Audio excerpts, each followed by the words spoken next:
Alhamdulillah aya ku bagja kabina-bina tepang dina mangsa anu taya pisan kuciwa hartosna urang riung mungpulung teh dina tetep ngawedalan tali silaturahmi kalayan urang salawasna miara uhwa sangkan urang teu tijalike sangkan urang teu macike salawasna urang bakal tiasa nyumponan kana syariat Islam hakikatna urang kadat nu maha kawasa Allah azza wa jalla syariatna mah urang antara manusia sareng manusia silih hargaan silih ajenan bere maweh biasa nulung mah geus biasana pisan meureun mulung butuh nalang susah teh kapanan eta bagian urang nah nu mawi dina sonten dina enjing dina siang urang salawasna munajat ka zat nu maha kawasa sangkan urang salawasna aya dina pangjaring pangriksa mantena mangga ayeuna nu kepoh waktosna midangkeun carita nu katunda kamari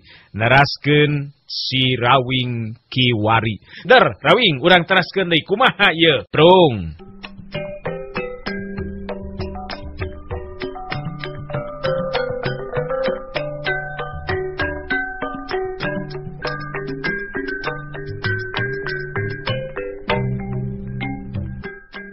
Ari Kibuyut ireng diuk gigireun si Keling. Dapu gulamun seug aya nu parang merhatikeun mah piraku teu hayang ningalikeun.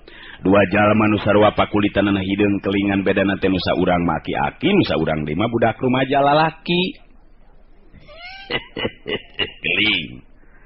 Ilaing di lemur keling kalinga teh geus nembongkeun bawa teh nu batak ngagenjlingkeun sakabeh jalma euy. Sokomo lamun ilaing geus nyangking ilmu dewek dina waktuna maneh manjing jajaka geus hamu aya tandinganna jang.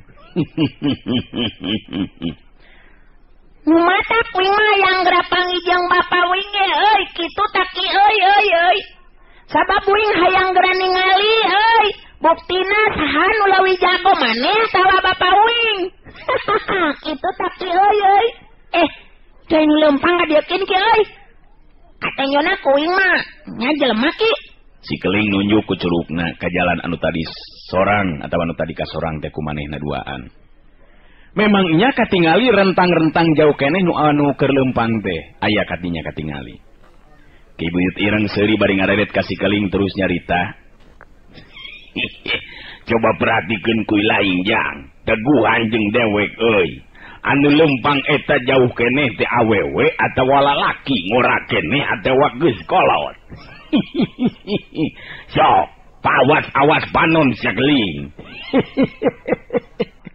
Si Keling katingali museurkeun paneteupna kalebah jalma nu keur leumpang jauh keneh. Halisna malah semunu kerung.